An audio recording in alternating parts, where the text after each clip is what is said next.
اور خزدار کے علاقے میں کہ وہاں دہشت گردی ہو رہی ہے، اور اس حوالے سے جو کچھ وہاں ہو رہا ہے اس کی یہ ہمارے ریاستی اداروں کی اور ہماری جو انٹیلیجنس ایجنسیز ہیں ان کا فیلئر ہے کہ وہ ان کے اوپر کسی طریقے سے قابو پانے کی بجائے آج وہ صرف سارے وسائل پی ٹی آئی کے لوگوں کے خلاف استعمال کر رہے ہیں، جس کی وجہ سے پورے پاکستان میں دہشت گردی بڑھتی چلی جا رہی ہے۔ پھر اس سے آگے جو خان صاحب نے بات کی کہ یہ بڑے ارسطو اور بنتے ہیں اور کہتے ہیں کہ جناب ہم نے معیشت درست کر دی۔ معیشت کی جو حالت ہے کہ اس پچھلے ایک سال میں 1,30,00,000 افراد مزید سطح غربت کی لکیر سے نیچے چلے گئے ہیں، اور سطح غربت کی لکیر سے نیچے جانے کا مطلب بھی آپ سمجھتے ہیں، یہ کوئی آسان بات نہیں ہے۔ یعنی 2 وقت کی روٹی بندہ نہیں کھا سکتا، کھانا نہیں کھا سکتا، یہ آج کے آپ کے ملک کی حالت ہے۔ اور صرف آپ نے پچھلے ایک سال میں انٹرنیٹ بند کر کے اور اس کو سلو ڈاؤن کر کے آپ نے $1.62 بلین کا لاس کیا، تو اب اس کی ذمہ داری کس کے سر آئے گی؟ اور جو $1 بلین کے قریب جو گندم سکینڈل تھا اس کا آج تک کسی کو کچھ نہیں پتا۔ یہ وہ ساری باتیں ہیں جو عمران خان صاحب نے میڈیا کے ذریعے یہ کہا ہے کہ قوم تک یہ میرا پیغام پہنچایا جائے کہ یہ جو کٹ پتلی کہہ رہے ہیں کہ جناب ہم نے معیشت درست کر دی، دراصل یہ معیشت کو تباہ کر رہے ہیں۔ معیشت کی درستگی اس طرح نہیں ہوتی۔ معیشت کی درستگی کے لیے آپ کو یہاں نظام انصاف درست کرنا پڑے گا، قانون کی آئین کی حکمرانی قائم کرنی پڑے گی، آپ کو جمہوریت کو مستحکم کرنا پڑے گا، یہاں کے انویسٹمنٹ لانی پڑے گی، یہاں کے جو انویسٹرز ہیں ان کو وہ ماحول دینا پڑے گا، اور اور امپلائمنٹ دینی پڑے گی، اور جس طرح جو ہمارا نوجوان مایوس ہو کے ملک چھوڑ کے جا رہا ہے اس کو ختم کرنا پڑے گا۔ اسی طرح خان صاحب نے یہ بھی بات کی ہے کہ جوڈیشل کمیشن کے حوالے سے جو مذاکرات میں بات چیت چل رہی ہے، بڑی سمپل بات ہے کہ کیا جوڈیشل کمیشن بنانے کے لیے آپ کو کئی مہینے چاہیے؟ آپ کو جوڈیشل کمیشن تو 1 گھنٹے میں آپ بنا سکتے ہیں، کہ اگر آپ وہ بنانے کے لیے تیار نہیں ہیں، ہم تو نہیں کہہ رہے کہ 26 نومبر کے ابھی قاتلوں کو پھانسی لگا دیں۔ 26 نومبر کو جن لوگوں نے قتل عام کیا ہے اسلام آباد میں، ان کے کس نے گولی چلائی، کس کے کہنے پہ چلائی اور کیوں چلائی، اس کی جو انکوائری ہے وہ جب تک تھرو پراپر جوڈیشل کمیشن نہیں ہوگی کوئی شخص اس کو نہیں مانے گا۔ لہٰذا اس حوالے سے انہوں نے مطالبہ کیا ہے کہ یہ فوری طور پر کمیشن بننا چاہیے۔ اور پھر انہوں نے یہ بھی بتایا ہے کہ یہ جو کہا جاتا ہے کہ سنگجانی میں جلسہ کر لیتے تو جی پھر مذاکرات ہو سکتے تھے، خان صاحب آ سکتے تھے، خان صاحب یہ ٹویٹ نہ کرتے تھے، مذاکرات بڑے جلد یہ جی کامیاب ہو جاتے۔ وہ کہہ رہے ہیں یہ صرف ٹریپ ہے، اس کے علاوہ اور کچھ نہیں ہے۔ بہرحال کل اس کی بھی تفصیل انہوں نے بتا دی کہ انہوں نے پہلے کہا تھا مذاکراتی کمیٹی سے ہم ملاقات کرائیں گے۔ ہائی کورٹ کا حکم ہے کہ خان صاحب جس سے ملنا چاہیں گے وہ نام لکھ کے دیں گے اور آپ ان سے ملاقات کرائیں گے۔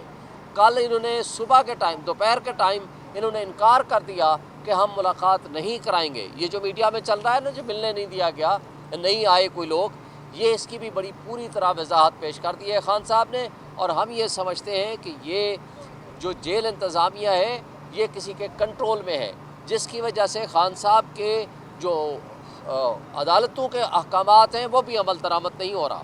اور آج آپ کو پتہ ہے کلیمہ باجی کو انہوں نے آنے نہیں دیا، اور ان کا کیا قصور ہے؟ کہ اس لیے کہ وہ یہاں اپنی سٹیٹمنٹس دے دیتی ہیں یا بول دیتی ہیں، اور پھر جب خان صاحب نے احتجاج کیا تو پھر ان کو واپس لایا گیا۔ شکریہ۔ شہر صاحب یہ بتائیے گا، ظاہر ہے مذاکراتی پروسیس تو چل رہا ہے جیسے تیسا، لیکن خان صاحب کی طرف سے بار بار عسکری قیادت پر الزامات لگائے جاتے ہیں، سخت زبان استعمال کی جاتی ہے، تو یہ کیسے ممکن ہے کہ آپ مذاکرات بھی چاہ رہے ہیں اور دوسری طرف آپ الزام تراشی بھی کر رہے ہیں؟ سارے سچ دیکھیں، پہلی بات تو یہ ہے کہ ہم الزام نہیں لگاتے، ہم سچ بتاتے ہیں۔ اگر کوئی ادارہ اپنے حدود کو تجاوز کرے گا، کوئی شخص آئین کی خلاف ورزی میں مرتکب ہوگا، تو خان صاحب اس کو صرف پوائنٹ آؤٹ کرتے ہیں۔ اور پوائنٹ آؤٹ کرنے کا مطلب یہ نہیں ہے کہ آپ اس کے مذاکرات کو ختم کر دیں۔ مذاکرات تو آپ کو یاد ہے کہ ان کٹپتلیوں سے ہو رہے ہیں جن کو خان صاحب نے بتایا تھا پہلے بھی کہ طاقت کا سرچشمہ کس کے پاس ہے۔